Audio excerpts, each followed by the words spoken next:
It was very moving that you opened your presentation with a request for a minute's silence, both for Brussels and what happened in Lahore over the weekend. I mention it because Pakistan, more than many other countries in the world, faces the most profound security issues. There is in Pakistan a government that any government has had real difficulty in keeping its citizens safe, which is a basic requirement of every government. I wonder what you think about what I've just said in the context of being an architect.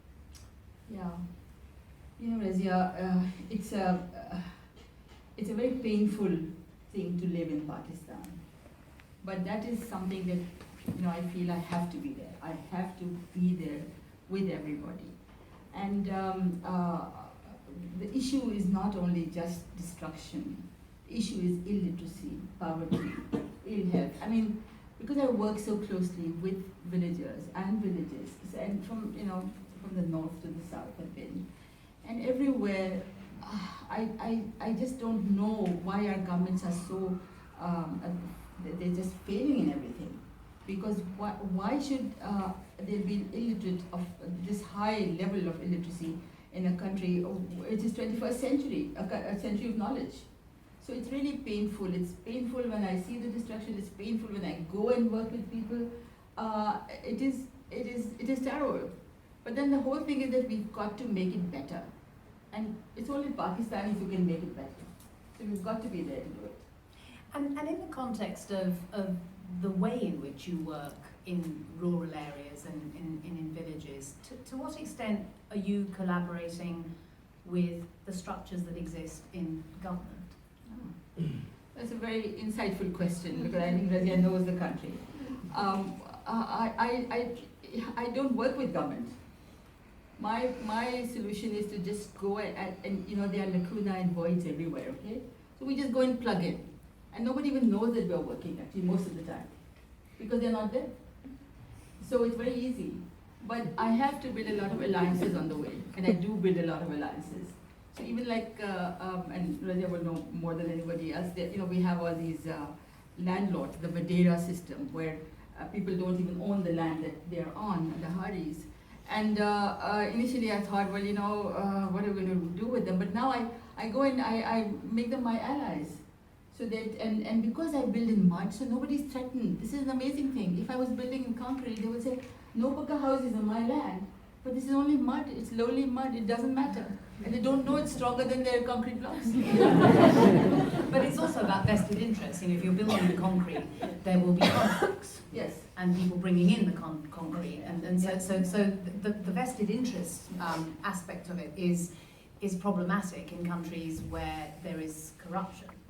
So that was really what was informing my question. That I wonder also why you choose not to lobby government, because even in the end, even the worst kind of government is still the biggest body that has the money and potentially the inclination if they can be persuaded. But do we want their money? Mm-hmm. I don't think we need their money. I think if we empower people themselves, then no money is needed. And see, the question that you asked about corruption is very, very valid actually. Because if you use expensive materials, then of course there'll be more corruption. Well, how much money can anybody make out of mud and bamboo, you tell me? So how would you characterize how successful you are in working in this way?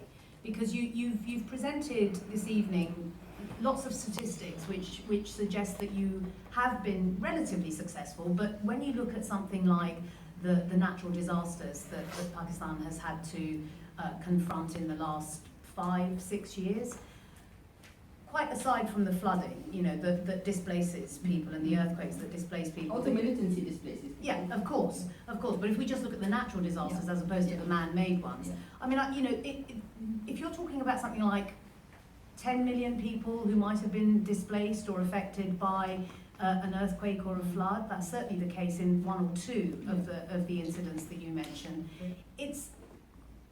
that's why I ask about the government, because it is small, the number of people that you're able to help in comparison to the number that need help. So how would you characterize the kind of level of success, I suppose? Yeah, you're absolutely right. I agree with you fully. I feel that what we're doing is just a drop in the ocean, that the problem is much larger. But I also feel that the route that we have taken, or the path that we're traversing now, I think if we can empower people, if we tell them how to do things, then government will not be needed, then none of us will be needed. And that's the aim now. I'm launching a TV channel, and it's going to be non-profit and only about knowledge and about training. And we have lots of tutorials, how to build, how to do things, how to use the green skills. And if we can do that, because I need to get to people, I don't need to get to the government. That's not necessary. And how receptive are people when, given that we're talking about illiteracy, we're talking about suspicion? How receptive are people, and women in particular, which is a big focus of yours, and has been in the NGO movement around the world. There is a strong argument that suggests that if you empower women first, that all sorts of things can change in society. So how receptive are people when you go into an environment that needs your help? Well, we've had actually pretty good experiences. For instance, people told me, and I belong to an urban area, I belong to Karachi.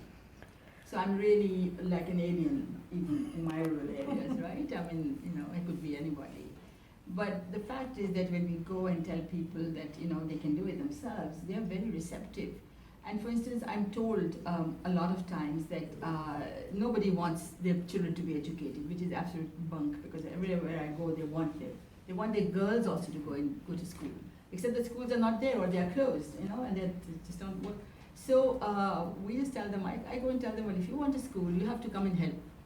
And you have to do such and such and such things, and then we'll come and we'll build it with you. So my costs are actually now coming down of building these centers. I mean, Safia had sent us some money, so built a number of schools with that, and at that time I was investing into the schools completely. Now I say, okay, half the job you've got to do. And so, for instance, if there's a school costs 100,000 rupees, they would put in effort of something like 30,000. So that's what 30,000 would be $300, and well, we were putting maybe $700, right? But now with my prefab thing, and we started just a program for 10 of them in Sindh alone, where they wanted the school, so I said, fine. Now that is costing us only about maybe, the whole total sum is only about $300. And they are willing to invest at least 15, half of this. So the price, I'm trying to cut down the cost of everything, and then it becomes doable for the communities. And they all want schools. They want their schools for their kids, for their daughters. They say every village they want a school.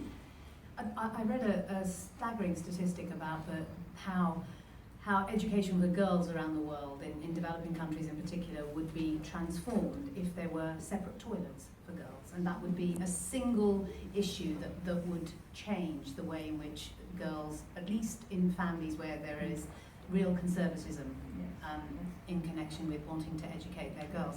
I want to ask you about this notion of being a woman in that rural environment, because Pakistan remains profoundly conservative. It's also incredibly polarized in terms of those who choose to be liberal and secular, and those who pursue a much more intractable religious perspective. To what extent do you encounter that and prejudice against you as a woman in those sorts of environments, if at all? Well, given that you're so good at building the alliances, I mean, I'm just wondering how that works with you. Well, personally, I just go and tell everybody off if they say anything. I just say, well, this is not acceptable, you guys better go and do something. So, but what has happened actually is interesting, because we all believe, or myself included, that there are certain communities where we will not be able to go and work. So there's this UNDP project, which is to do with social cohesion, okay? And this young man... Classic UNDP. Yeah, so this young man turns up and says, luckily, what's happening is that this donor fatigue set in. So Pakistan is not getting the kind of funding that it used to get, which I think is wonderful. Because that means that we have to try to find our solutions, which will be now, less expensive or low cost. So this happened with UNDP also. They suddenly found that they didn't have enough money, so then who do they think of? So they think of Yasmeen Lari. So this gentleman arrived, very nice young man, he said, we want you to build this particular youth center for us. So I said, look, there's no point in my building youth centers for you, God knows how many you need, but what we should do is to train the young people for whom you want actually some benefits. So then we trained them, and this was this village in Diyai Khan. And I was shocked to learn that there was not even any water there, let alone anything else. And women were completely excluded. They were kept under, in a village, and they could not actually go out. So then I told UNDP that I want to, to engage with women as well. And they said, no, but we don't have funding for that kind of thing. So I said, fine, don't worry, we'll do our own thing. So I sent off my team from Sindh. Now, if anybody knows the geography of Pakistan, Sindh is right down in south, and I'm talking somewhere up north. Diyai Khan is somewhere towards the, northeast basically. And so I sent my team of my famous Champa, who's a minority community, and this is highly religious northern kind of village in the north. And Champa goes, and her fame has spread because she's made $28,000. She wears all kind of jewelry, up to here. And I've told her to wear it everywhere she goes because people should know that she's made it. And so before they arrived on the scene, my project coordinator told the focal point in the village and said, look, these are special guests of man, so you have to really take care of them. So please make sure that they're wives and sisters of somebody, and you have to. So the whole village was then ready. And my team arrives there, they go into the village, and this is a village where mostly they don't like outside women even to enter. And they go and they conduct this workshop for the chula. The chula is the hottest product that we've actually created. So then by the time my team had finished work there were tears in the eyes of the local women who didn't want them to go. And they all learned how to do things. So I think we have to have the right strategy for moving into these areas. We can't just go and impose, we have to wait for the right time, and we have to be very kind of low-key about it. And this is what we do. I don't have we don't drive around in Pajeros, we don't drive around in anything which every self-respecting NGO does. And so we try to just play, as low-key as possible. And it works. And I went there for the inauguration, and I went into the village for the first time, and there were women, and incidentally then with the earthquake work, we tried to make sure that women also earned. So they earned something like 70 women got livelihood out of that. Very small amounts, really small amounts. But when I went into the village, they were all lined up to see me, beautifully dressed, wonderful, clothes, and they said, we've made this from your money. And they were so proud. So that really brought tears into my eyes, because it's just amazing how very little effort can actually produce the results. We don't have to have millions, we don't have to have it all. It can be done. Of course, what I keep on saying now is that every villager that we are building for, every villager that we interact with, we have to treat them like our corporate clients. We must give them the same respect, the same kind of excellence, the same kind of professional skill that we did for building like a PSO house. And I think that's what's important. Because if they're poor, it doesn't mean that you should just, feel that you're doing some kind of, you're actually giving them something. You're doing them a favor. Yeah, it's not a favor, right? It's something that actually, I find that it's very gratifying for me to work with them. So it's really, I'm learning a lot. I mean, it's constantly in these last years. I think I've learned more than probably what I've been